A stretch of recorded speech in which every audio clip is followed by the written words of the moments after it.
3, 2, yes. And we are live. And hello to everybody. I think we're just waiting for a couple to join in. I'm just notifying everyone inside the WhatsApp community.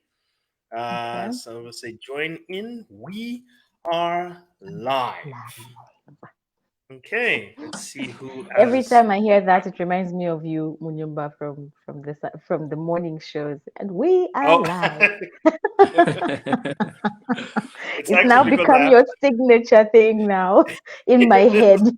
and it's because I have to signal to the team, we are live. Yeah. We're Yeah. live. Usually Great. I catch them doing something else. That's why. Like, hi, hi, hi. Yeah.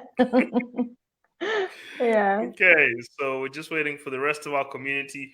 Some may come and watch Mhm. us a little bit later. If you are in Mm. now from the Freedom Fighters group, the Financial Freedom Fighters group, please give us your name, where you're watching us from, because we'd like to get as Mm. many of you into this conversation. We have a fitness trainer here for you. So that you can now have a conversation about what it is about your health goals that you're worried about and what you need to be thinking about. But we have a few members who've joined us from our F3 Army group. Um, and I know some people, as I said, will come in a little bit later, ask questions. Joseph, good morning. Sorry, good evening. We have some people from Mongo here. Guys, you know what? We're not able to see your actual names, unfortunately, due to the fact that we're in a Yeah. different platform.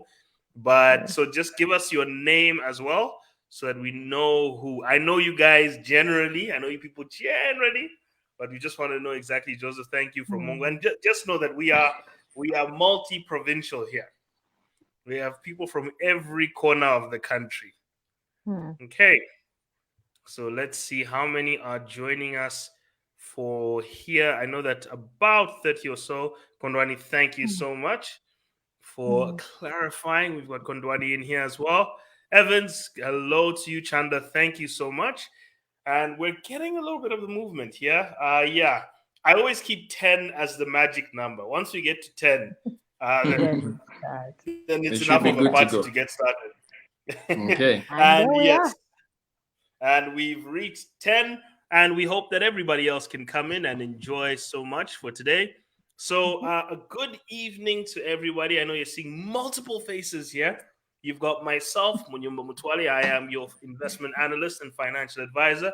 You've got Wupe, the mindpreneur, who has been your community leader throughout your mental development, your mental flourish. And then in the middle here, we've got our guest for today's Sunday Live. I know we haven't done Sunday Lives in a while, who is Mwiya Michelo. We will introduce Mwiya. Thank you very much for joining us. How are you doing today, sir? Thank you, Munyumba. I am doing great. How are you doing? I'm And fantastic. uh, and I hope everybody else is as well. Wope Yes. and the rest of the community out there. I'm glad to I'm be a doing part great. of the discussion today. I look forward to this. I hope we can exchange a lot. Yeah. Fantastic. And if you do, by the way, show of hands to anybody here who's in the group, who's actually in the group, show of hands, who of you are followers or have heard of, he goes by the moniker Fit Mwiya, who has actually heard of this gentleman? Show of hands in the comments section if you actually have heard or you've seen him before, or this is your very first time. Just give us a signal as well, because it's going to be interesting to see which direction this Mm. conversation is going to go. And Wupe, and also a greeting to you. How are you doing today? I am doing excellent. I'm very, very excited about our conversation tonight. As you know, one of the pillars of the mindpreneur and our values is health. So I am geared to ask questions and get answers. I'm very excited and I'm doing well. Thank you. Okay, so with that as the basic kickstart, let's try and give some background as to why we're having a conversation where we're also talking about health and wealth. Okay, because I think everybody needs to kind of understand why we're having this in-depth conversation about trying to understand where your wealth goals and your health goals overlap. Now, if you all Mm. remember from Bonducation in the first lesson or in the first two lessons where we talk about mindset, I give you something called the holistic wealth equation. And good to see that we're actually getting some people putting up their hands. So we call it the holistic wealth equation. Now, the holistic wealth equation, if you remember, is a picture of the fact that not only are you supposed to reach your wealth goals, but you have to make sure that underneath your wealth goals of your harvest, health, higher education, home ownership, and huge purchases, not only should you reach those 5 goals, but you should reach them in good health. Because the first thing that will block you from being able to enjoy your money is if you are constantly battling illness. And today's illness is no longer you go out there and you catch an illness. It's you live a lifestyle that eventually evolves into an illness. So we're dealing with hypertension, we're dealing with stroke, we're dealing with all sorts of things that are morphing from our lifestyle, cirrhosis, we're drinking too much. There's a lot that's happening. In fact, the number one biggest threat of death and disability in Zambia, the fastest growing death and disability threat, is being overweight. I think that's a shock to a lot of our country because we never thought that we were becoming an overweight country. But over the last 10 years, obesity has been the fastest growing cause of death and disability in this country. And that shocked me because I'm not exactly a small guy. So I think that woke a lot of us up to recognize that we don't want to get to 50, 60 because saving and investing for our wealth is a long journey. We don't want to get to age 50 and 60 and find that we have saved all these millions in wealth only to start taking our passive income, which we're supposed to be enjoying, going on vacation, giving, being happy, and then utilizing that to just hand it to doctors and sitting in doctors' appointments day in and day out because we made poor decisions in our 30s and 40s that we could not now fix when we got to our 50s, 60s, because we decided that life, we were just immortal.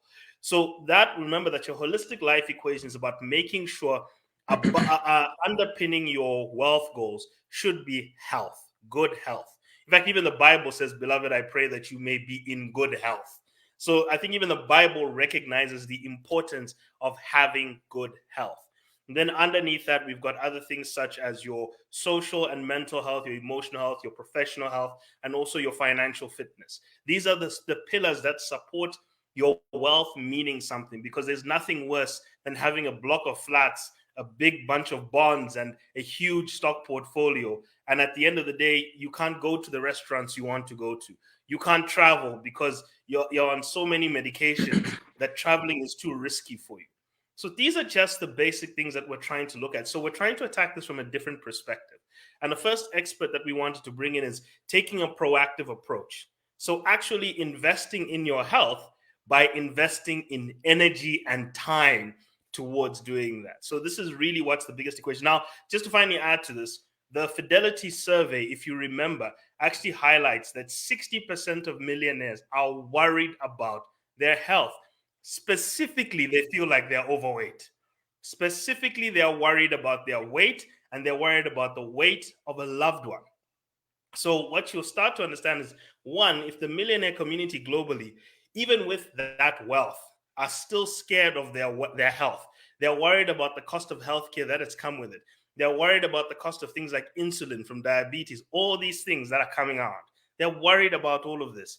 And on top of that, obesity is causing a huge problem in Zambia. Perhaps we need to start addressing it now, but on your 20-year journey, as you're planning your financial goals, remember that you've got your 6 F's. I want you to all remember, which is your faith, finance, it's your faith, focus, finance, fitness, family, and flourish. And remember that you can build your legacy in your faith, in your focus, and your finance, but it must be supported by your fitness, your family, and your flourish. If you lack those support beams, you will always have a problem trying to grow yourself in those areas. So I just wanted to get everybody on the same page together. So let's have a candid conversation. Please feel free to ask questions as well. It's really important you utilize it. So we're bringing experts here to talk to you so that you can also ask questions regarding your health, what advice you'd be looking for, and also how to reach out to Mwiya as well. So good evening. I now like to introduce my panel again, as we've got Bupe, the mindpreneur, who will be both interviewing, and we'd like to have an introduction of Mr. Mwiya. Good evening to you, sir, and give us a little intro of who you are and what you stand for in the fitness space to our freedom fighters community. Okay, so thank you. Thank you so much for the invite, Munyumba. Munyumba, I must say, is one of the most committed members of our fitness community. Not He wasn't always surprising. like that. Yeah, yeah.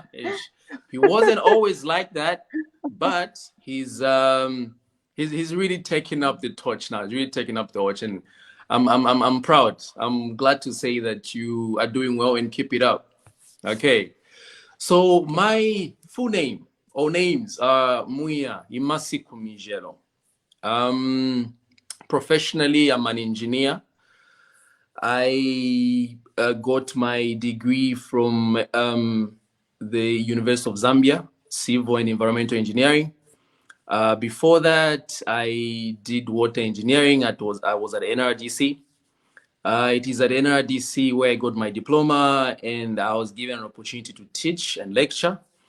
And I have been lecturing at NRDC since 2014, 15.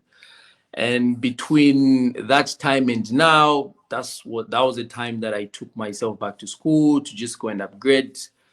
But over the whole period of my education, especially my professional education, I have always looked at health as yet just as important as the education that you're getting. Particularly, I think even just the motivation itself, it comes from the fact that I have interacted with people that are they're doing well financially, but on the other hand of health, not so much. I'm talking about some lectures that I've had in my life, particularly one that I remember of having at UNZA. Literally came to our class and said, you know what, guys, you are young, you are brilliant. And if there's one thing that I can trade for all the monies that I have, is your youth. Okay. So he would say it in a rather simple way, but if you really thought about it, he had a certain level of complication in his health that he felt maybe if he was younger, he could have taken it, much better. Anyway, so that's pretty much about me. So my journey really starts as far back as 2015, working out, but I wasn't as consistent as I am, and I wasn't as enthusiastic maybe as I am right now. But with fitness, they always say start with one push-up or one squat, or start with 1 minute of a walk. Before you know it, you have this interest, and you have, you do more than a minute, you do more than, an hour of just working out. So it's a gradual process. You try not to compare yourself to the next person. Look at the reasons why you're first of all doing it. Your why has to be very much important in this case. And I must say that with time, I have been brought before people in society through fitness before engineering actually has. I'm sure you've heard of a saying that goes, your wealth is embedded in your skills and talents before probably your qualifications have come in. Yes, I am a professional engineer, but I have had the privilege of talking and interacting with people due to the fitness lifestyle that I've embraced, due to how I am just enthusiastic about talking to people about fitness and health. And I must say, I'm really happy that I am in this, and I'm hoping this won't be the last time that people will be seeing me, as well as the panelists here. Munyumba, bring me back here so we can talk more and introduce, and motivate people, into the lifestyle that we're looking forward to talking about today. Yeah. Love that. I love that. I love your energy. I love your story. Very interesting to follow. But there's one thing that has stuck with me from what you have said. What matters most is your why. And I'm interested in hearing what your why is, because I feel like it's a great starting point for all of us who are either debating whether to start or if it's even important. Could you kindly talk us through your why? Okay. So I've always said I have the qualifications. Okay, I'm an engineer. I'm not yet there wealth-wise, but Yes. I am pretty much comfortable.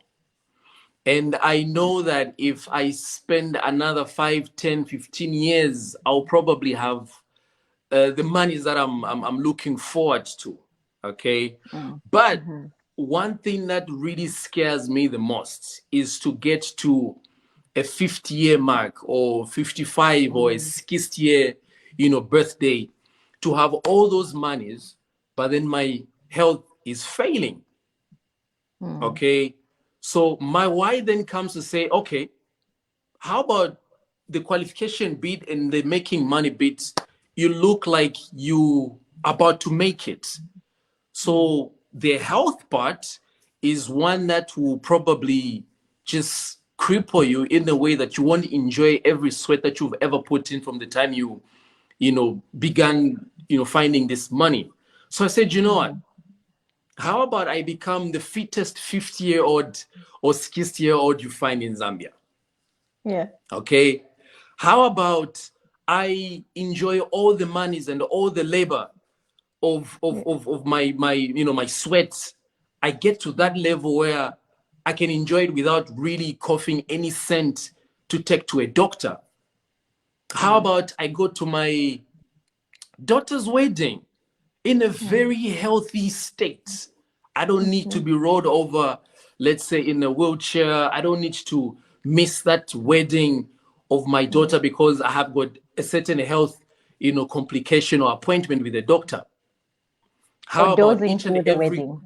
exactly. How about each and every coin that I've ever worked for is just in my account and I can use it for whatever I want, other than spending it on really expensive medication. So why? I just want to be healthy. I have stepped foot in hospitals. You don't want to every so often visit those places. I They are know. depressing. Sometimes I've actually reached to a point where I'm telling my clients, and sorry to use this, but if you're lacking motivation sometimes to work out, just take a stroll in some of these hospitals and clinics. You realize that most of everything or most of the issues that are keeping people or tied to beds are issues that they could have actually, avoided, so to speak.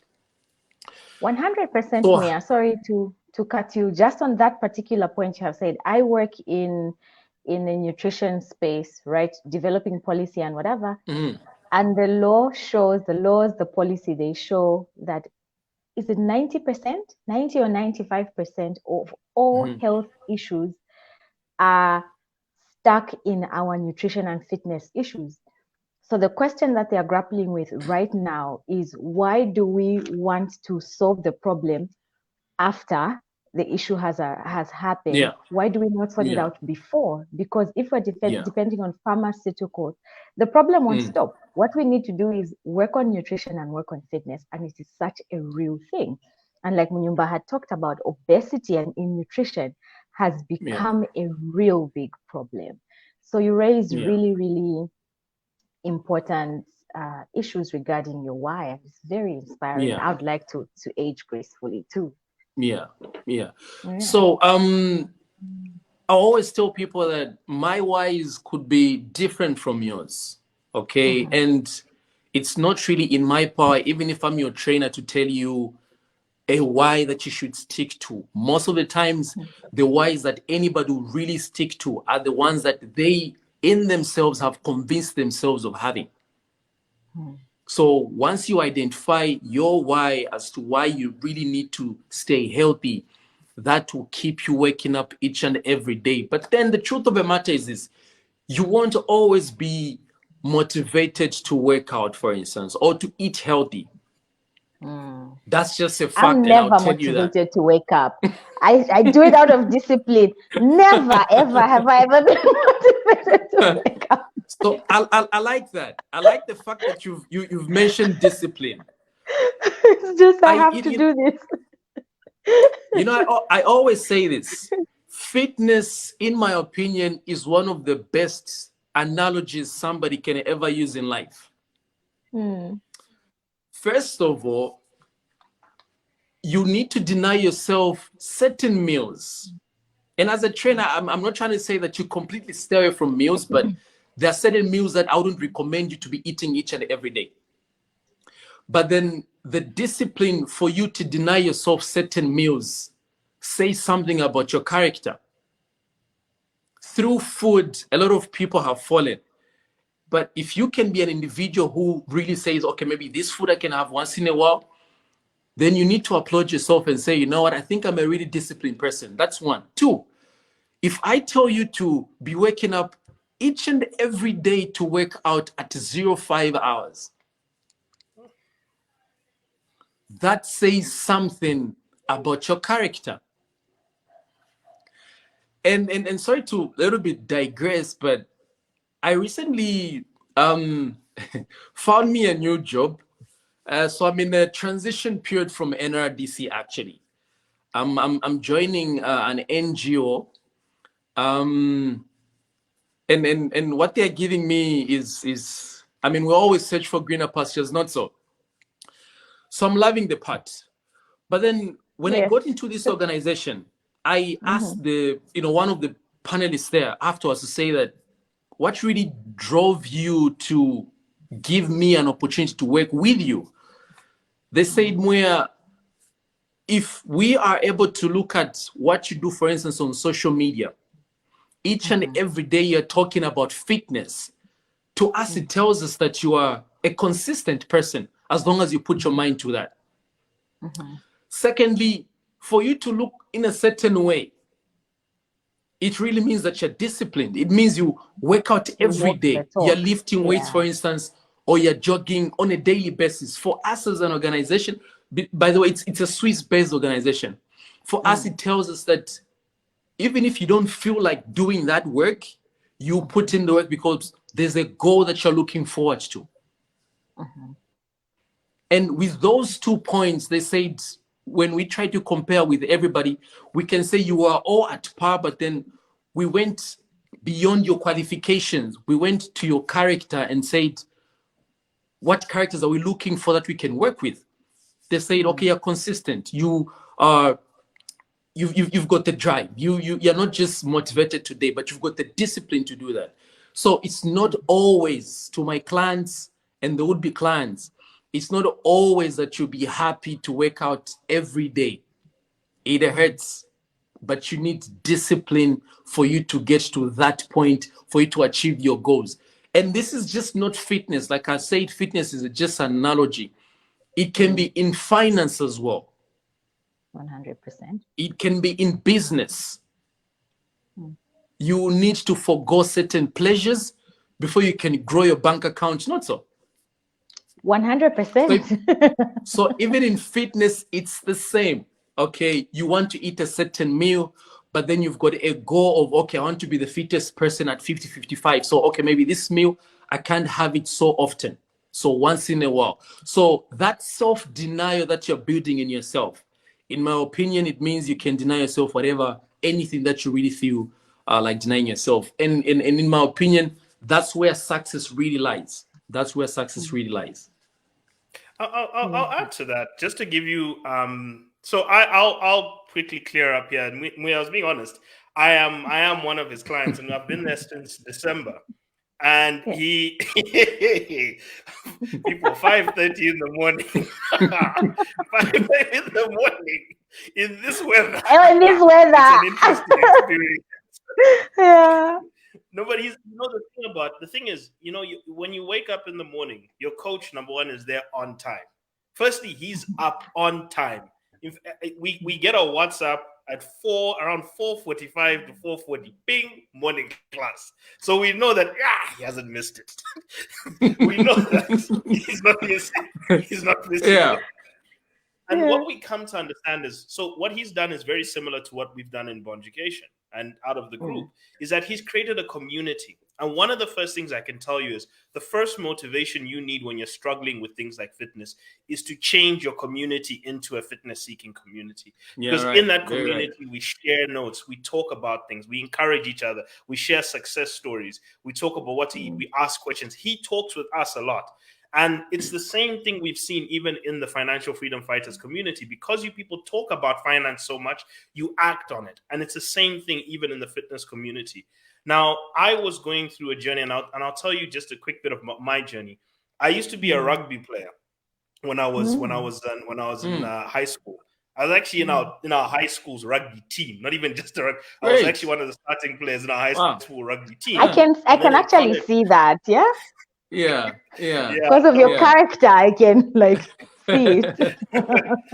So yeah. I was a sportsman, but unfortunately, and when I was in a rugby team, I met this coach named Mr. Luden. Mr. Luden used to be the South African cricket team's fitness coach, deputy fitness coach.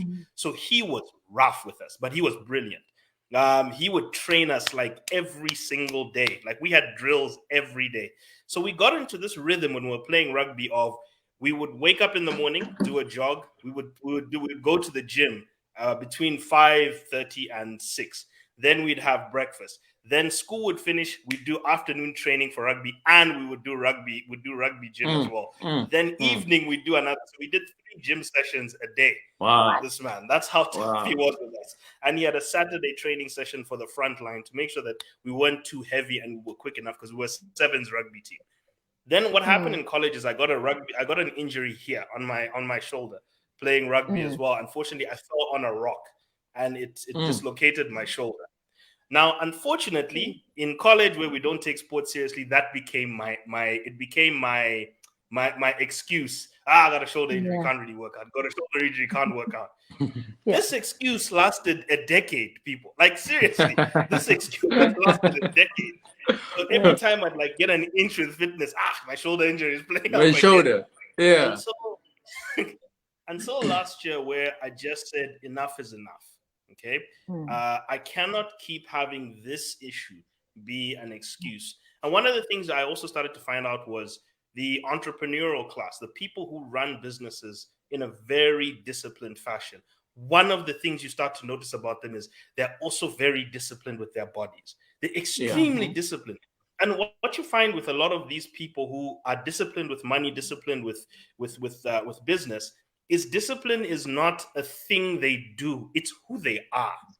And so if they're disciplined with food, they're disciplined with work, they're disciplined with money. Discipline is not something they have to tell themselves to do. It's become ingrained in who they are. So everything they do, they attack with a string of discipline. This is why military people actually make entrepreneurs, because the military trains them in physical discipline so that they now attach that discipline to everything. So one of the things I told myself is I said, every morning now, I have to make sure I've got spiritual discipline and physical discipline. And I've realized that every day I actually do a workout and I read my Bible. And if I combine these two things together, work becomes naturally disciplined.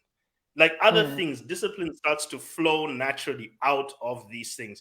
So it's not just about fitness. Or one of the things I realized is before I was like, okay, I need to look better. But when I started to think, how's it affecting my work life? When I realized that I'm disciplined in this area, an area I don't want. I wake up in the morning, I've had excuse after excuse after excuse for a decade. If I can get disciplined in here, then what's it going to say to the other areas of my life? So if my fitness goals are saying, hey, man, we've hit our target, then my work goals are going to say, we got to need to catch up. My finance is always going to say, we're going to need to keep up. So everything starts flowing out of a healthy body. And then the other why, which actually was quite important to me, and this is to all of you who do knowledge work. If you do knowledge work, you use an immense amount of brain power. And your brain is one of the biggest energy consumers in your body. And it was Jordan Peterson who actually explained this. He said, if you want to avoid having dementia in your olden days, every bit of research supports this. That if you want to try and limit your outcome of maybe having dementia, and we've all got a parent or a grandparent or somebody who's now starting to lose grip with reality, especially those who utilize their brain power a lot. They were extremely intelligent, and then they're starting to slip away. You know, they're fading away. He said, if you don't oxygenate your brain, he said your brain is a machine and it needs oxygen to run through it regularly. And he says the only thing that oxygenates your brain is physical exercise. So I looked at it saying, hold on, this is where all my money-making abilities come from. If this thing goes away, I'm done. That's Yeah. what I realized. Yeah. So I Yeah. said, okay, Yeah. fitness is not just about how I look anymore. It's now about keeping the moneymaker alive. Because if this thing goes, I'm gone. So it became that's what he meant by the whys can be different. But that Yeah. woke me up and said, 100%. right, 5 o'clock, I gotta be there. I'm Yeah. up. I love that. 100. I love that, Munyumba. And I think it really moves us into like the next phase of this. And I think we've talked a lot about the mental side of why this is important, the inspiration of it, the character, the discipline of it. But also let's dive a little bit into, and maybe Mwiya, you can get us started off again, into the science of it. Like what's happening in my body and why is fitness important? Aside from the why, what's the science in my body? What is happening to my body that will get me to 50 and fit? Right? Okay. Yeah. All right. So so to start with, your heart is a muscle, Mhm. and your heart is the machine that transports, when you just talked about it, the oxygen The all the way to brain. your brain, Yeah. taking and flushing out everything that doesn't need to still be there, but it's a pump, so it's pumping blood to every part of your body. Mm. Now, that being said, with the lifestyles that we have at the moment, cholesterol builds. Literally, if it's not sugar that is adding on, by the way, sugar, we're talking about added sugar. We are talking about carbohydrates. Carbohydrates consumed in surplus, and you don't consume or make use of them as an energy, they convert into a fat. Fat is what sits around your body, but then our genetics are different. Others, it's the face, the neck, the abdomen, mostly for people, and all that. Now, by design, a body was meant to have fat as an energy reserve or a source in case of, you find yourself in a space where you don't have food to propel you or to have energy. So your body uses two forms of fuels of energy. So one will be the fat around your body. The other one is the sugar. So the sugar is either the same added sugar or the carbohydrates. The carbohydrates will be the breads, will be the refined foods, the cakes, the everything, the cupcakes and all that. But then the way your body was designed is that between the fat around your body and the sugar that you're eating, your energy reserves will always be gotten from the foods that you're eating. So in short, your body would rather keep the fat around your body and consume the energy, which is the sugar or the carbohydrates. They're just two forms, really. They're just two forms. Okay? So when clients or people rather say that they don't have the energy to work out, they haven't really understood how the body works, because the more fat somebody has, actually, the more the energy they have to do things. But then it requires you to work out in a certain way to activate the fat in your body to work as energy.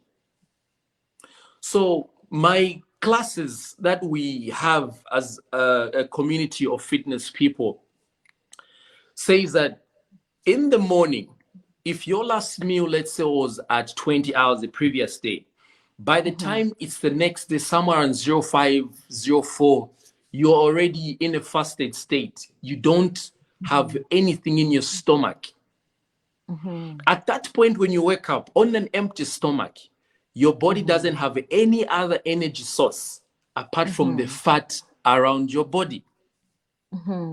And if you engage in any activity, let's say from 05 to 06, before you eat anything, you are telling or you are training your body to use the fat energy as energy itself, really as fat as energy. And that is the way you can try to train your body to using fat as energy. If you don't train your body, You can have all the fat around you and still be very hungry and still be very weak. Which, when you think about it, it doesn't really add up. Why? Because fat itself is an Not energy. nothing. Exactly. Yeah. Fat itself is actually energy. So for someone who's, let's say, overweight, to say that they're hungry or they don't have the energy to work out, for instance, especially, it just means that their bodies haven't adapted to using fat as a source of energy. So the body will always bother them to say, give us some sugar.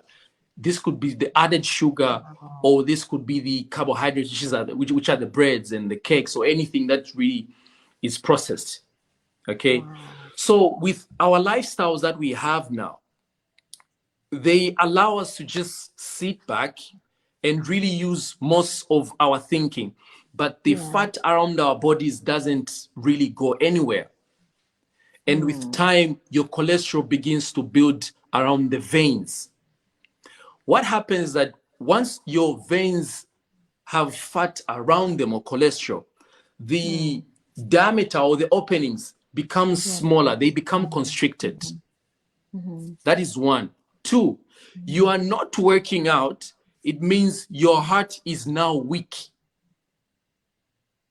Three, you are not working out. You have grown bigger, meaning your heart, which is very weak now, has got an even bigger space.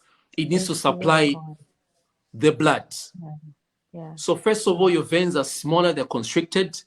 Two, your body has become bigger, meaning more work for your heart. And then three, your heart is not doing anything, so it has grown weak. This is where you tell someone to get up a certain staircase, or to just walk or just run. They'll pant so much. And already those are signs that you're not in good health. And in our lifestyle, the white collar jobs that we have, definitely they eliminate any physical work. You are in a car, you've got the aircon on, even just opening the, I love the old cars where you'd open manually. Open the window. You know, the window. That was some energy you'd be putting in. But these days, exactly. But these days, everything is just so automated. You're literally expending zero energy. Meaning FYI. anything, exactly. So You meaning who's now anything joined you're eating. You who's joined the NGO world, let me warn you about something. There's so much food at your disposal all the time. All the time. I'm warning you, it will test your discipline. There's a workshop every other week. Someone's bringing you candy. So all the best. You are very right about that. I'll tell you one thing. They cook for us lunch there every day. NGOs. Man, like the development phase. There were days, I know, right? There were days I would say, you know what, maybe today, let me just have a salad, because it's important for your body. Sometimes instead of going all meaty and all that, sometimes just say, let me just have a salad during lunchtime, and then maybe I'll have something better in the evenings. But then you get there before it's even 12 hours, the whole office is just smelling nice. Okay. But then sorry, I digress. But but then this is something that I also try to use to tell people that, look, try to cultivate a certain level of discipline.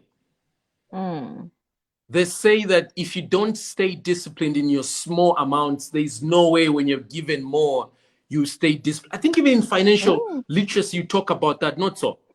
In everything. Okay. Exactly. So you're not always faithful with a little, you can't be faithful with much. It's you just can't. how it is. Yeah. So whilst probably you don't have the monies right now, because I have the clients who give an excuse of saying, no, we don't have the monies right now. We're looking for money, so we can't start taking or embarking on fitness. But I would say, you know what? When you have the money that you're looking for, you won't even have the time to look at what you're eating. You won't even have the time to work out. Because right now, when you're less busy probably making money, you can't work out. So have this as a habit. Have this as something that is a lifestyle, something that is just you. You don't need to be reminded, and you don't need to be swayed just because you've seen, let's say, more food out there. Why? Because your why is very strong and you need that going forward. Yeah. Just to add to that, I really want to echo what Mwiya has just said. If you cannot resist the urge to eat, you cannot resist the urge to spend. As in, I'm just telling you this right now. And what I've also noticed, even with myself, when controls had to come in, the area where people, and I won't even, it's not even physical anymore. It's not even mental. Now it's spiritual, is stopping the snacking. Like, because that is both a financial and a physical issue. True. Like telling yourself not to spend on snacking every day.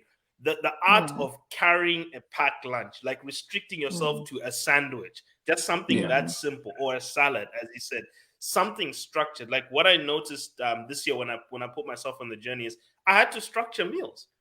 Because I realized that whenever I was choosing meals, like whenever I'd say, let me see what I'm going to eat, I always went into something that was unhealthy for me. Yeah. But when I actually wrote on a piece of paper, Munyumba, you are going to eat porridge every morning. Munyumba, you are going to eat a sandwich every morning, and you can only deviate from this on a Saturday. Like when I wrote that on a piece of paper, that's when the discipline started. Like when I made a commitment to myself written down to do that.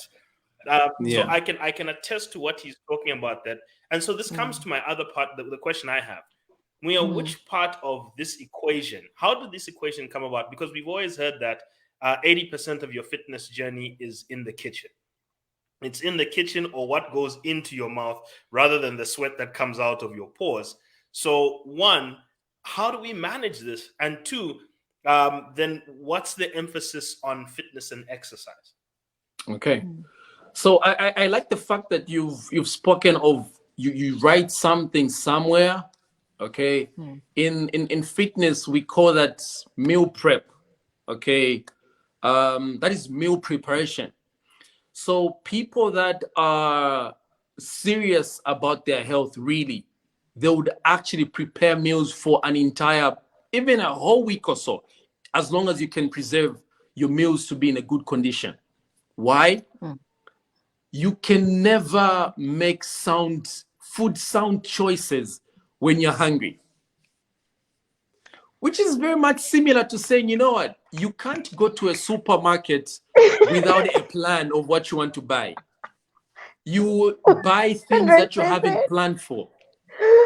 Yeah. So true. Yeah. So if you're going to say, well, I'm going to find me something that I'm going to eat once I'm hungry, chances are that you find yourself the wrong kind of food. So always 100%. prepare food before you get there. Yeah, you're saying you just dropped it. No, I'm just saying you dropped a life hack on that hunger point. Anytime you're making a decision when you're hungry, whether it's hungry for food, hungry for love, hungry for money, you always make the wrong choice. Simple as that. So I really love that. Plan. I really, really do. Plan before you can get to the supermarket. Otherwise, whatever will just be in your face as the closest snack, you grab onto that. Okay, so that's 100%. One.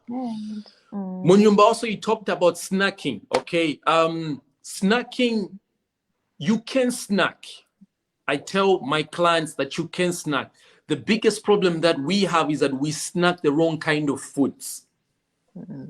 So if you are trying to quiet, let's say, the stomach rumbling and you're feeling hungry, instead of finding foods that are high in sugar, find vegetables. Find foods that are high in fiber. So we're talking about popcorn. We're talking about just a salad, so to speak. Okay, that is you failing to stay away from that snack. If you are going to snack, find foods that you know won't pack on weight onto your body. And one of those is literally anything that is very dense or high in fiber. Sugar or foods that are high in sugar, they are contributing heavily to your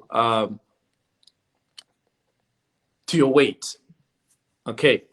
I think there was another point as well that I think I may have not. Munyumba? You're muted. I was talking about now, as we're doing the fitness and food balance, because we're told, look, the majority of this journey is in the kitchen. So we're talking about the diet part and everything, but how does the workout part then contribute to this equation?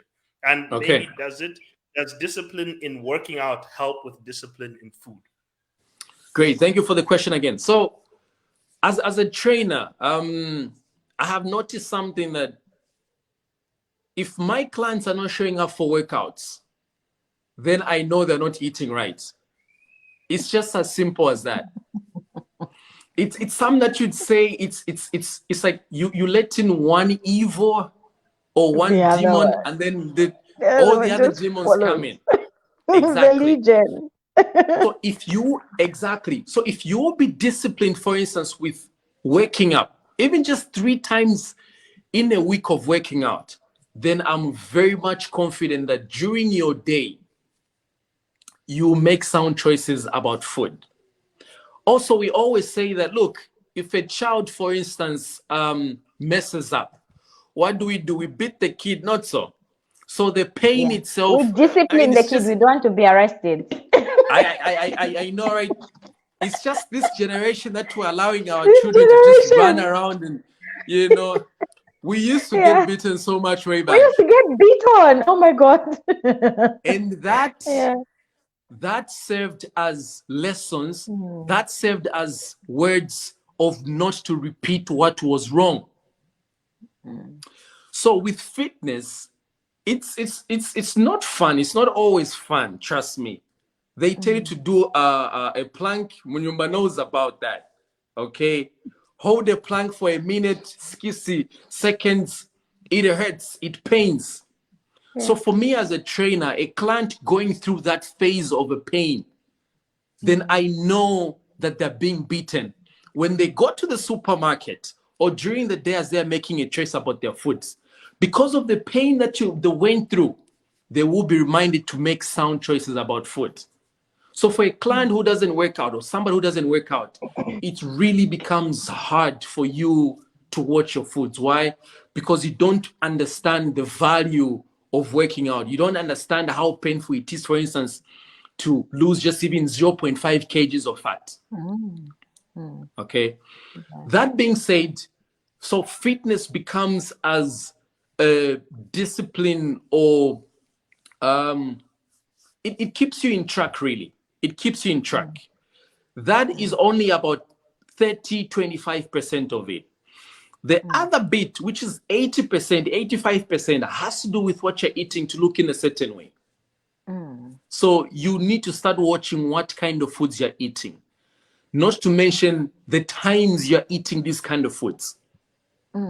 If you're hoping to lose weight, for instance, it is a very bad idea to have sugary meals worse off after 10 p.m. Because you are just about to go to bed. You don't have any activity, for instance, that will make you burn all the calories, so to speak. And whatever foods, whatever sugar that you put in your body, and the body doesn't have the activities to burn them, only converts into fat. And then, of course, fat comes with its own complications. So, yes, what you eat or how you look like at the end of the day has a lot to do with 80% what you've been eating, and then 30% your activities. But then they are married together like that. You can't manage one without the other. You really can't manage one without the other. So there's a need for you to just be disciplined in both areas. Love that. Yeah. I just want to find out something, Riding. Okay. Sorry. Sorry. I was just trying to so I'm gonna give you the testimonial side of what Mwiya is saying. So I use an application on my phone called Google Fit. So whenever the workout starts in the morning, I press track and I say, okay, this is strength training. So we'll do about 15 to 20 minutes of pure strength training outside of the stretches. And then I'll look at what it says. It says, okay, 120, 130 calories burnt. Okay, that's what it'll tell me. Then I'll look, and then I've got another application called Lose It. So I because I'm a data and analytics guy, I said, okay, I need to start seeing the numbers behind what's going on here. So then I started like adding my meals to this thing. It's called a calorie calculator. So it tells me, so whenever I eat a meal, I put in what I've eaten. And then it says, you know, the things you start to say about the things you snack on. So the things we are talking about here, like a slice of cake, okay, is about 300 to 400 calories. Just, I'm not talking about I'm talking about a regular slice of cake that you can chomp up in 3 bites. That's about 300 to 400 calories.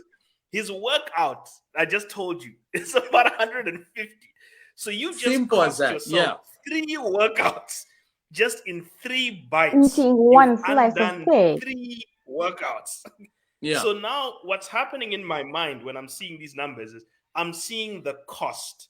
I can now finally see eating in terms if I had to ask myself, if I had to burn this, how much would I have to work out? If I had to burn this away, how much working out would I have to do? Then I look at what I'm about to eat and I say, no, this is it's not worth it. It's not worth it. It's not worth another 50 push-ups or another 100 push-ups. It's not worth it. And it actually, I'm telling you what he's trying to tell you is, love if that you want to be disciplined with food, it really puts that into perspective. You need to see the math equation of what you're eating in terms of, I've always told people this, when you spend money, look at it in terms of how much hours of work do you need to do. The same thing with food. Whenever you're about to eat, look at it in terms of how many push-ups is this costing me? How many hours of exercise or minutes of exercise is this costing me? I love it too, That's when I now said to myself, at night, it's a vegetable and a piece of meat. That's what I've told myself Monday through to Friday. It's a vegetable and a piece of meat. Okay, that's it. And then it's salad, porridge in the morning. I've stuck to that because I've said this costs too much. You know as a trainer, it's really helped with the level of education that I've gotten to, because for me, I really say the only way I'm going to get someone to the fitness side is for me to read much about fitness and interpret it in a way that somebody can understand it.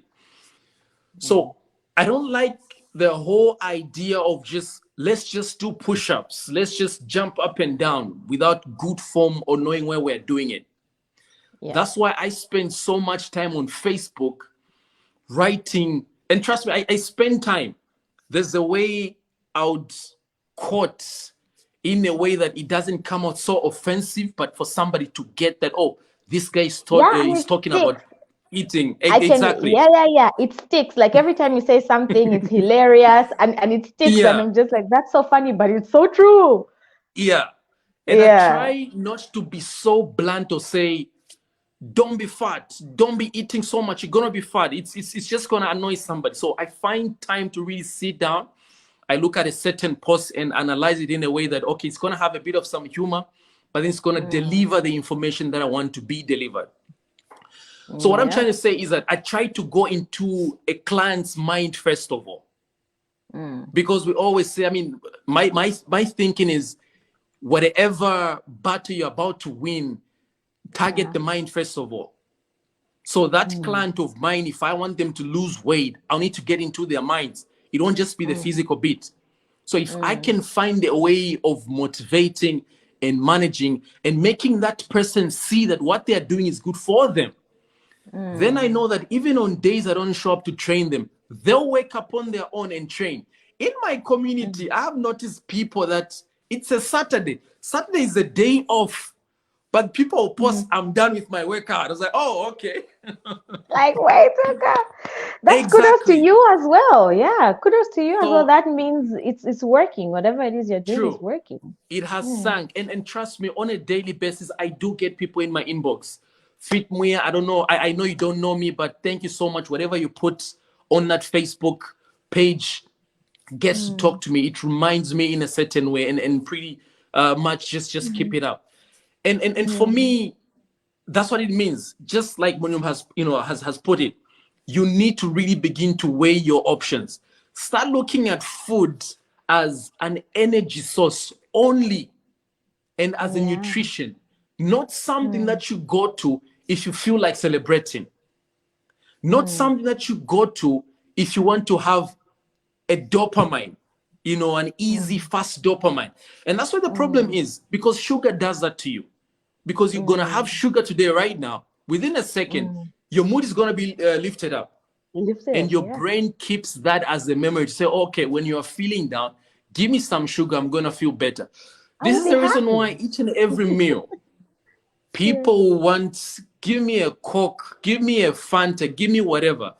They don't know why they want that, but it's the cheap dopamine or them wanting to feel good about however bad that day is going. But you need to really start looking at food as, first of all, your cells, your body cells need that, but they only need or require just a certain amount. If you're gonna load them, for instance, with whatever they really don't want, or whatever is gonna be so much above them, then the rest of it will just turn into fat. So look at what you are eating, and whatever you're eating, is your body ready to consume or make use of that energy? Also, the other point that I would want to stress here is that when you are young, you are very active. I mean, you jump up and down, do whatever. So your body could manage to have all the salts, all the sugars, all the oils, and at whatever time that you ate them at. Why? Because you are active. You'd run, you'd walk, and do all those things.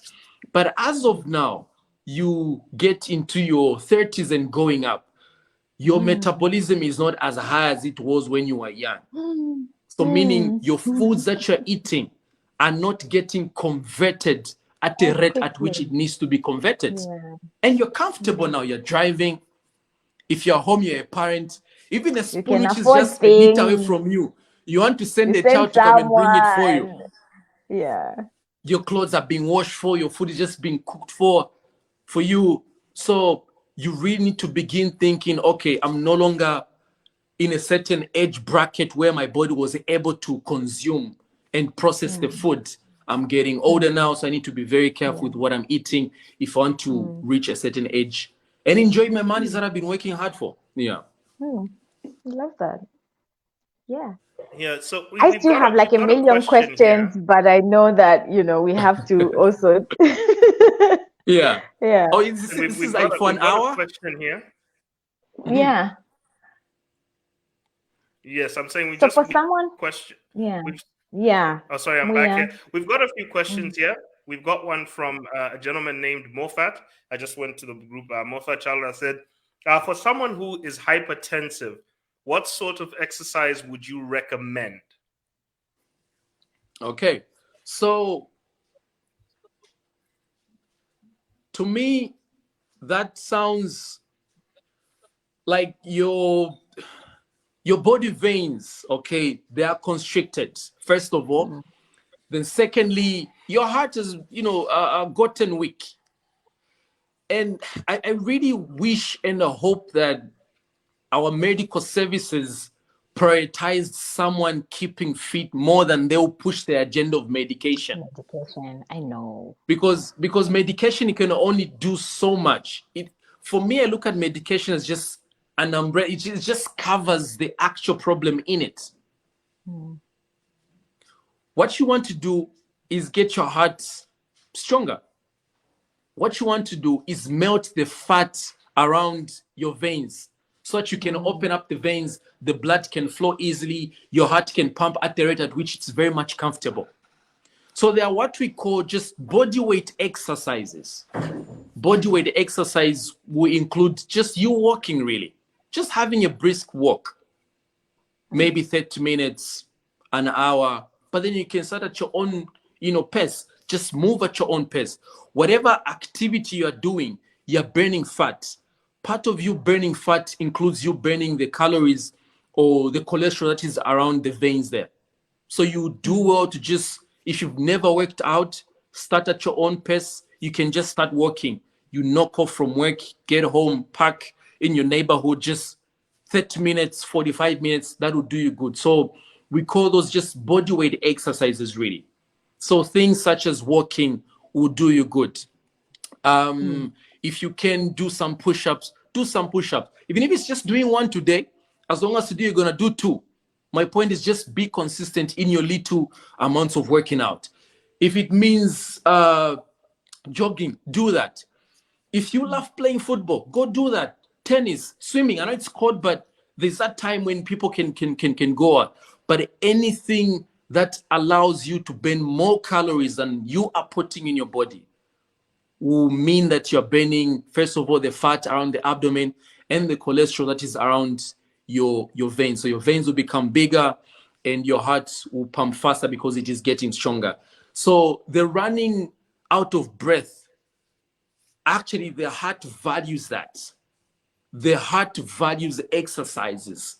When you're giving it a lot of work for it, it's exercising. That's how it's getting stronger. So you do well on a consistent basis to do some activities that will melt the fat around you.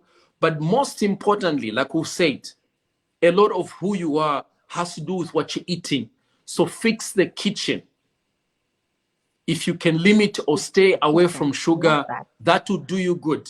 And by sugar, we don't just mean the added sugar. No, we literally mean everything that is processed: the breads, the pancakes, the pizzas, the shawarmas, and all that. And then, in addition to that, I always say this: whoever wins a battle against sugar, and by sugar again, remember, we're talking about the added sugar itself and the processed foods. If you are able to manage a battle against sugar, you would have won 60% of that fight. Really, that's where the problem is. Because each and every ounce of sugar that you put in your body, if your body doesn't use it as an energy source, the body gets that and stores it around your body as fat, thinking that at some point you're going to starve so that you can use that fat. Just to add to that, the Heart Association, the Global Heart Association, actually puts that it's 36 kgs of sugar.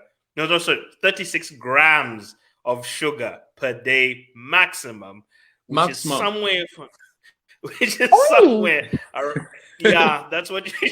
Yeah, I think you're now seeing your tea a little bit differently. You're seeing those little cups of. I love sugar. Yeah, this is the problem. I love sugar. and that's the in problem. whatever form it comes. Yeah. Sugar is the last. It's actually and I'm gonna say this because I think we're all adults here. Sugar is as strong a lust as sex. Like it's a lust. I have to agree. It's such a powerful lust that it's the only thing, you're just sitting working and your tongue is now on fire asking for it. I need sugar. All of a sudden you crave, because we actually crave sugar the same way drug is. I actually wrote in the group once, and I said, when I looked at the data on sugar and how much we're consuming, even as people and myself, and I said, I tried the first week when I went on, because I started removing added sugar from my tea. Like that was the first step I did. I said, no more, as in I just quit in January. I said, no more added sugar to my tea, because I used to heat that stuff in. And I said, right, I'm buying honey. It's more expensive. But what's more expensive, insulin or honey? I actually, you can tell me that honey is more expensive than sugar, but I can tell you that insulin is more expensive than honey. Way more expensive. Yes. So I said, let me pick honey before I before I need insulin. And then what I discovered that first week when you're trying to switch away from the adding sugar, syndrome, your tongue, you're shaking, you're trying to figure out what's going on. I mean, you don't realize this whole time you've been on drugs. That's what he means when he says 60% of that battle is sugar. And if you can defeat the sugar craving, if you can tell your body when it can have sugar, if you can learn to tell your body when, then you can tell it other things. So true. And this is one of the things I'm trying to. I would like to ask, because somebody has asked a question here, and I want to also add to it. He said, "Is skipping rope a better exercise for a start?" And maybe what I want to add to that is what is, if you've just never done this. Okay, you want to, but every time you keep seeing these hyper flexible people who are doing backflips with 15 packs, not even 6 packs, there, but like 15 abs, and you're like, I'm nowhere near. I can't do that. What's the good starting point for somebody who's just starting? I actually like the fact that you've brought in about other fitness influencers and what they do. Yeah, and initially I'll do the same. You know, I realize that most fitness influencers won't really do it for the sake of trying to motivate someone, but they'll It's a do it. show. It's a show. Let me show you how strong I am. You know what I mean? Yeah. Okay. And then for me, from a business point of view, I started looking at it to say, you know what? I'm looking at people that are reacting so much to the videos that look extraordinary, but then they're interested in seeing how I'm able to do these things. But Yeah. trust me, they won't take the time to do them as well. Nope. And even if I'm trying to sell to them to say, can you come and be a part of my class? They won't. Why? Because they're thinking, oh, if that guy can do that, probably he wants us to go and do 100 push-ups in 1 minute. Same stuff. Yeah. Which is 100%, not possible. It's no. not feasible. Yeah. Exactly. Yeah. So with time, you realize that I toned down with my fitness videos that I would post there. I started posting more videos that are friendly to Realistic. anybody who's Yes. just starting. Yeah. This is why I'm trying to say that for someone who's just starting. So first of all, to answer the question about the skipping rope, yes, you can. But I once read a certain article about the skipping rope, especially for the female folk, that it can have a little bit of a health complication with the jumping up and down in that case. Yeah. But if you are not feeling anything paining anywhere really, then it's okay for the ladies. Okay. Yeah. Do an exercise that you are happy with, you're excited with. And guess what? Even just dancing. Find a song that you like, put it to full blast, and just dance.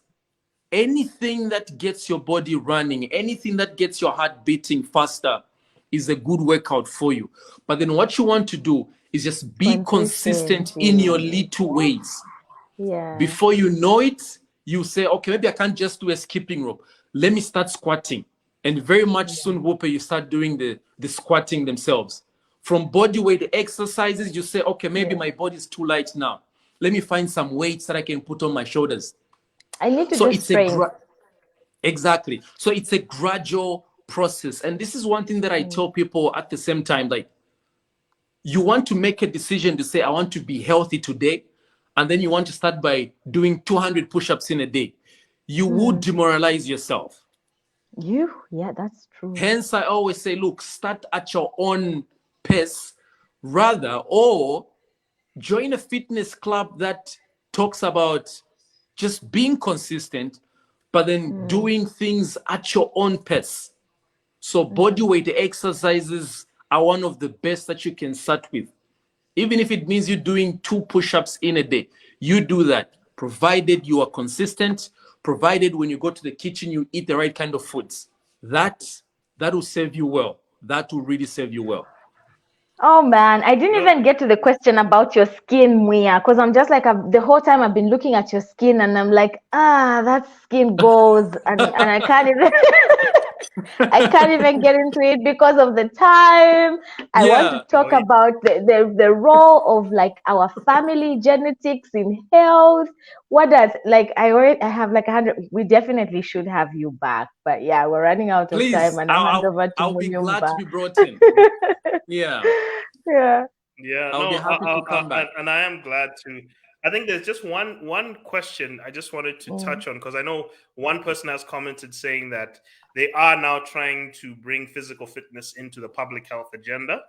I think this is a conversation that has started happening. I actually have even seen a few American doctors who are saying they're trying to treat things like diabetes with cooking classes rather than insulin and well, not just insulin, but rather that with and additionally cooking classes, teaching them how to make meals friendly to the diabetic life as opposed. But I wish that nutrition was pushed before someone had diabetes, not when they've got, not as a treatment, but as a prevention. So I think maybe that's part of what we should be pushing as well. Someone else has also posted here, Mwiya, that's being client-centric and not Mwiya-centric. So saying that you've decided to tone things down. And one person has asked a question here, which is actually a very good question to ask, because I did bring up the fact that I swapped out sugar with honey. and I'll just also attest to raw, natural honey. So he says, what is honey better than sugar? Because it's a form of sugar. Mwiya, maybe you can answer that. Yeah. So in simple terms, yes. Because and one of the statistics that were actually or experiments that were done where they used a rodent or a rat to ascertain where to be more addicted between sugar and cocaine, they actually discovered that it loved the sugar more than the cocaine itself. Okay, so that said a lot. And this is just really to marry with what you've said, Munyumba. The addiction that is a part of this industry is astronomical. Okay, in my opinion, the same way we've got a pack of cigarettes where they say tobacco is harmful. These sugar packs, they need to really put sugar is harmful. It's a silent killer, in my opinion, that this industry doesn't even want to talk about. So to answer your question in a very short way, yes, it is much, much, much better. Why? Because it is natural.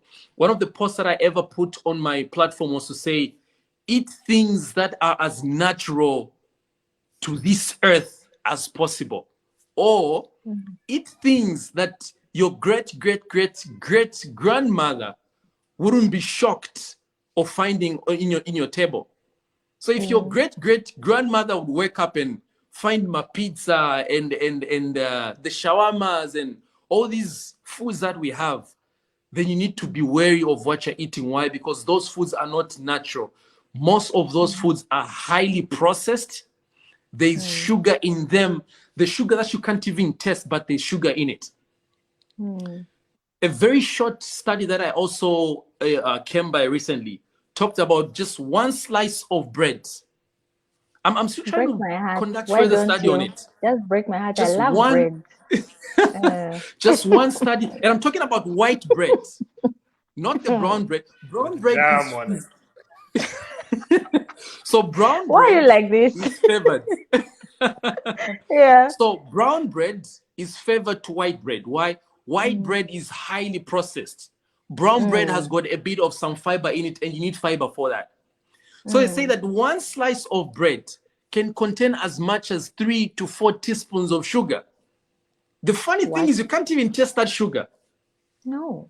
But what they mean is that sugar that is in one one slice can be converted into sugar that will sit around your waist. And that waist part is stubborn, please. The waist part is one of the most comfortable places your body is comfortable storing that fat. So meaning it receives fastest whatever fats haven't been converted, meaning when you begin to lose this fat, it is the last part of your body that will lose that fat. Exactly. So it starts in the kitchen, you change, then also you incorporate workouts. Workouts will come in the sense that your heart will be stronger, your veins will open up. Also, it will give you the discipline to always make the right choices with food. At the end of the day, if you're not working out, I know this for a fact, it's very hard to make right choices because you're not going through any pain of some sort. You're like a child who just breaks anything. The next day, you just buy another one. You don't even mind. So you go back to just being mischievous. But if you're going through a certain level of pain or discomfort, so to speak, you will be, or you stay disciplined. So yes, honey is much more friendly. It's much more ordinary, and you want to switch that into your diet. It will do you good. But I must make mention, it may not be that comfortable in your beginning. So you can begin to do that gradually. So if you were doing, let's say, 3 or 4 tablespoons, start putting maybe 1 tablespoon, and then the rest of it maybe try to use honey. Before you know, I even felt it here, like 1 tablespoon. Even I like sugar, but I don't take 1 tablespoon. I'll just give you my testimonial quickly on that one. I'll tell you how bad it got for me. It got to a point where sugar in a cup of tea, I would have about 5 teaspoons. Okay, that's how, because the more sugar I would consume, the more my tongue wanted. Yes, it became it's an much more addiction. addictive. Exactly. So it kept on pulling for more and more and more until I got to a point where I was basically putting 2 tablespoons of sugar in a cup of tea. And that's when it was sweet enough for me to consume. And I realized I had a problem. So but what I noticed with honey is it's not as addictive. Like no, it's not. It's no, sweet, because it's also not that pleasant. Yeah, it's not as pleasant as processed sugar either. Yeah, in tea. I mean, when you put it in tea, when you put it in tea, it's not as pleasant as sugar. But when you like lick it on its own, it is quite sweet. But I don't know what happens when it gets into the tea. It's just like, it's like there's nothing there. Maybe that's the way it's meant to be. But once I've got it in there, I've restricted it to 2 teaspoons of honey in my tea, and I've managed to actually keep it there. So I'm actually consuming less teaspoons. And I don't wake up in the morning craving it. So it's for some reason it's much better. And Whooper, just to quickly touch on, you almost talked about the skin and all that. The skin, yes, please. Sugar affects a lot of your body tissues. One of them is actually sugar. I mean, your skin.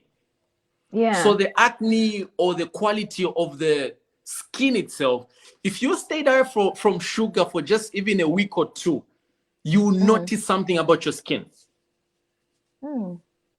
That's for tempting. People. Exactly. The people that go further with diabetes, one of the biggest or the initial downfall of your body shutdown is actually your eyes. So sugar actually targets your eyes. So with time, you notice that people are you begin to lose your sight in short. Okay. So sugar is horrible. Oh my God.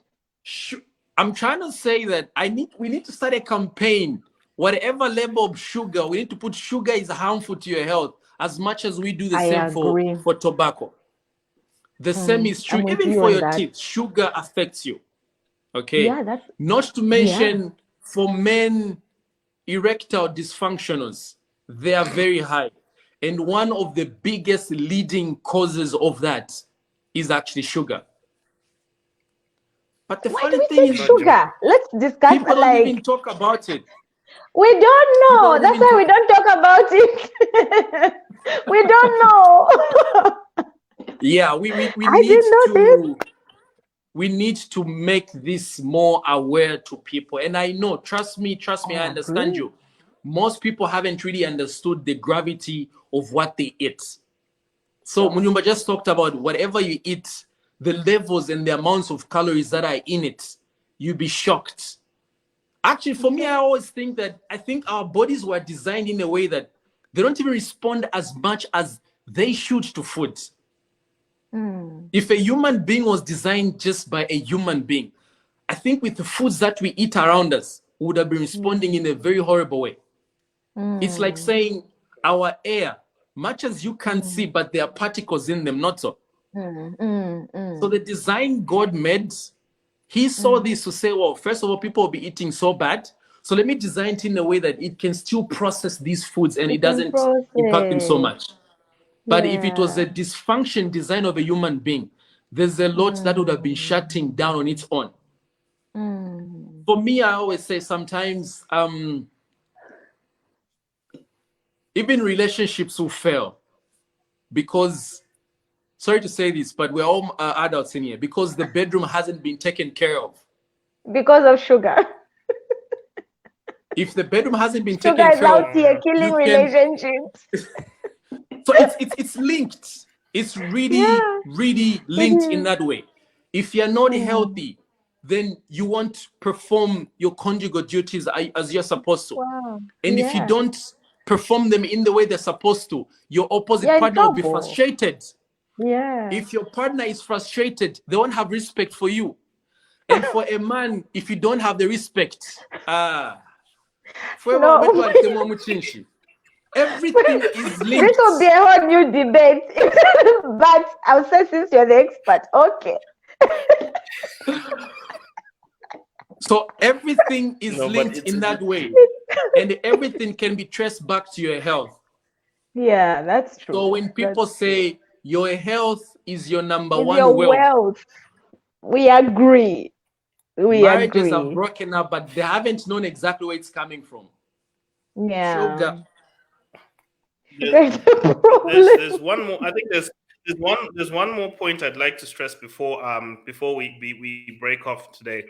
And we are please also prepared to give everyone also your details. I'd like them to also, if they want to reach out to you, we'll also be sharing your contacts as well. If they want to join the fitness community as well, there are two things I'd just like to talk about. Actually, one, in our workouts, you stress water.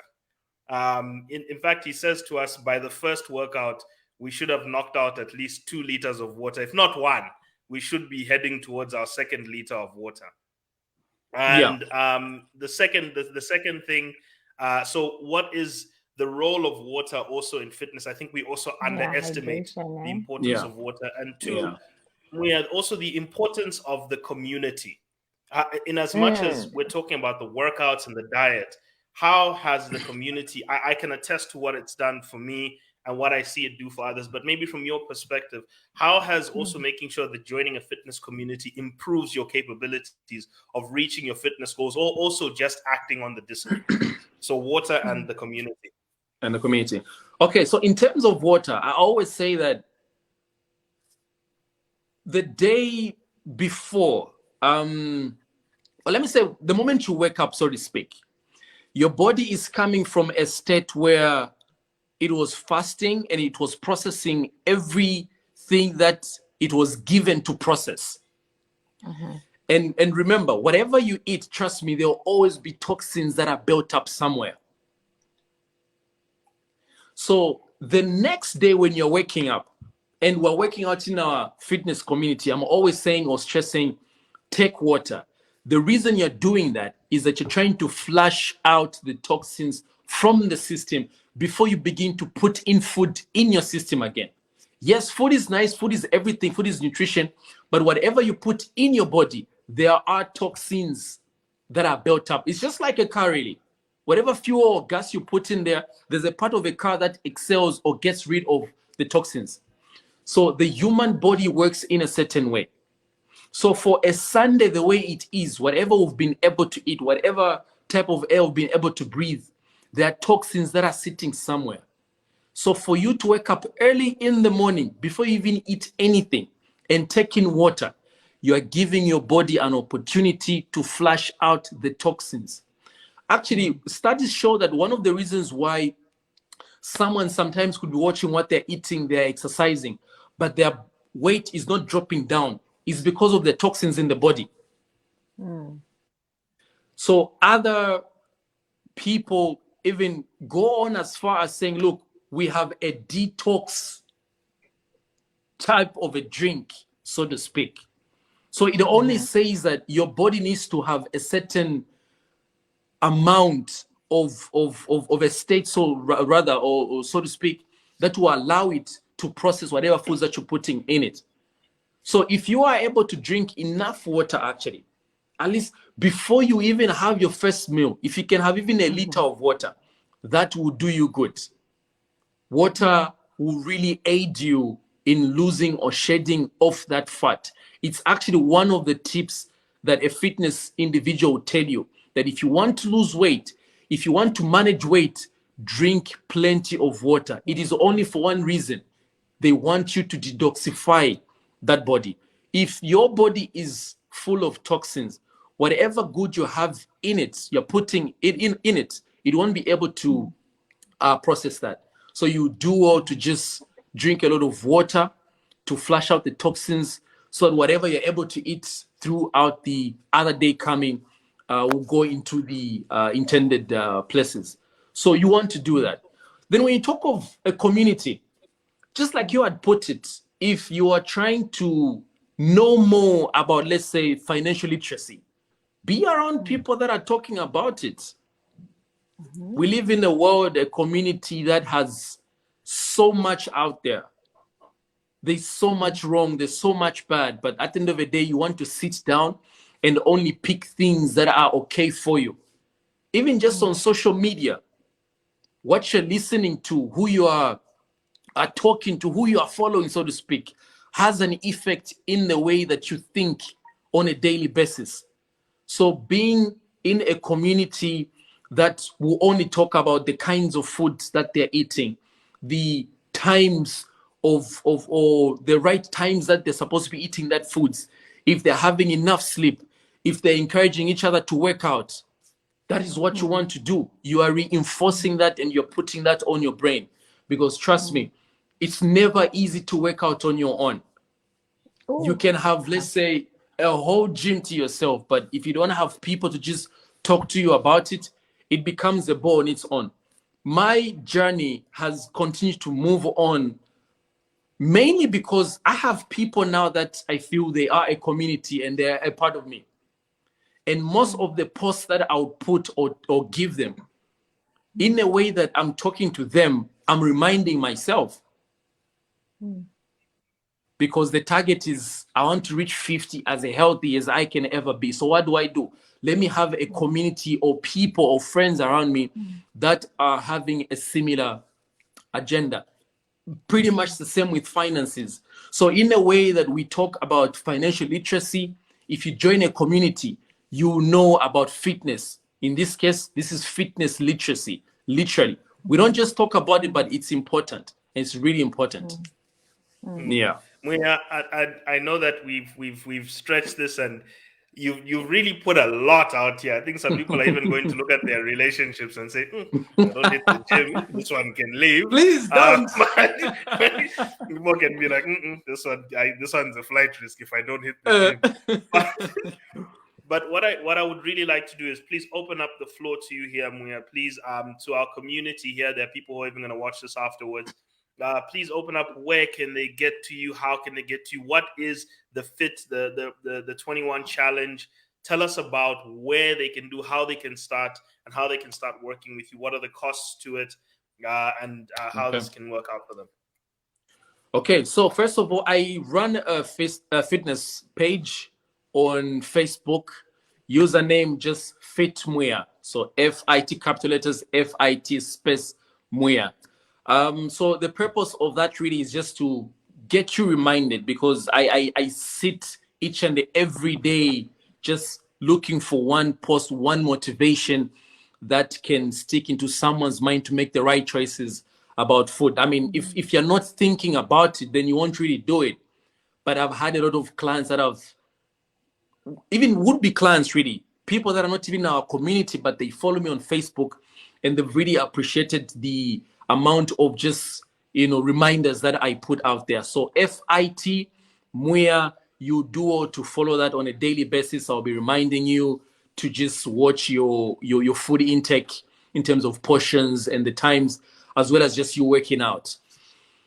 If you want to join a fitness community where we wake up every day in the morning from a Monday to a Friday, please, I can share my contact details here perhaps.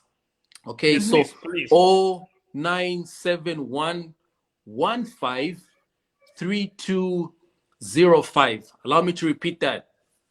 0971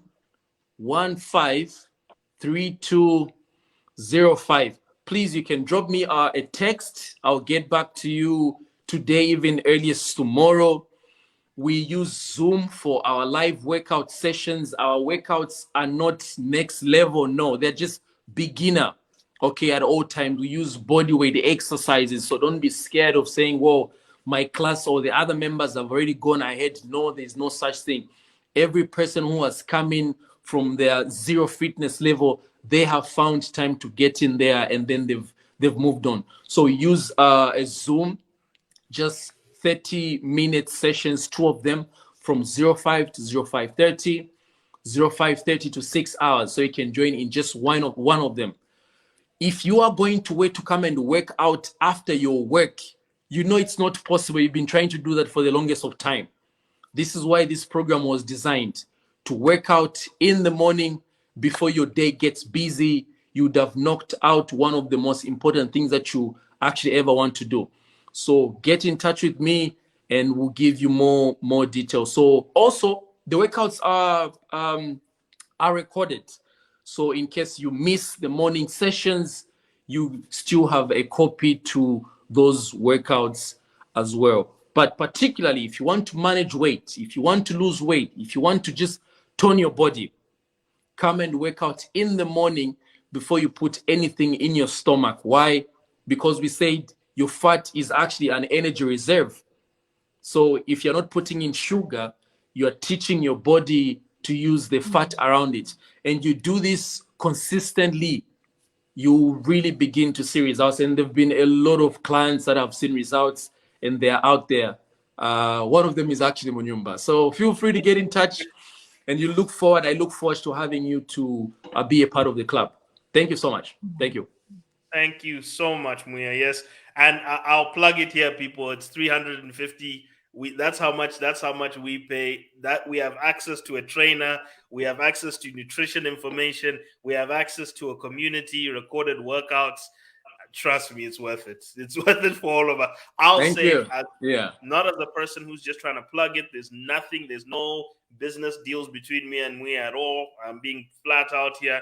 I'm just a customer who liked what I was getting, and I believe that with everybody, find a trainer.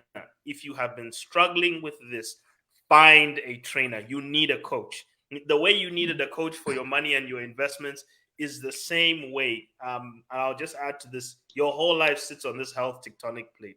Some of us I used to be a champion break dancer in school, and the word now is used to be.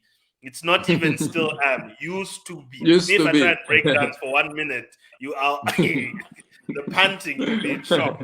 But I could do routines and routines of practice every afternoon because this is something I let slip. And I think we all know that somewhere in high school we were much better at something athletic than we are today. Yeah. We all know it. Yeah. I used to play netball, soccer, football, whatever. You were much fitter than you were. You were much fitter than you are now. But you know that you need your fitness much more going forward. So I'd really like to thank Mwiya for the questions that have come out. I think there are more questions that will come out here. We've got some quotes here where people have said that your fitness is your number one asset here. They really have come to appreciate that. I've dropped the number you gave in our group. Hopefully they'll share it as well. And please, we hope to see you back. Our health month will continue to everybody here. We'll be talking to nutritionists. We'll be talking also about organic living. We'll be talking about also getting health insurance. But also, we would like to continuously do this annually. Also, we are encouraging not just to come back once a year, multiple times through the year to talk about certain work. Please invite me. Yeah, you are always welcome. Whoop Thank you so much for being such a wonderful co-host today. And to everybody who's been here, thank you very much. We wish you all a God-blessed night and a blessed week. Thank you.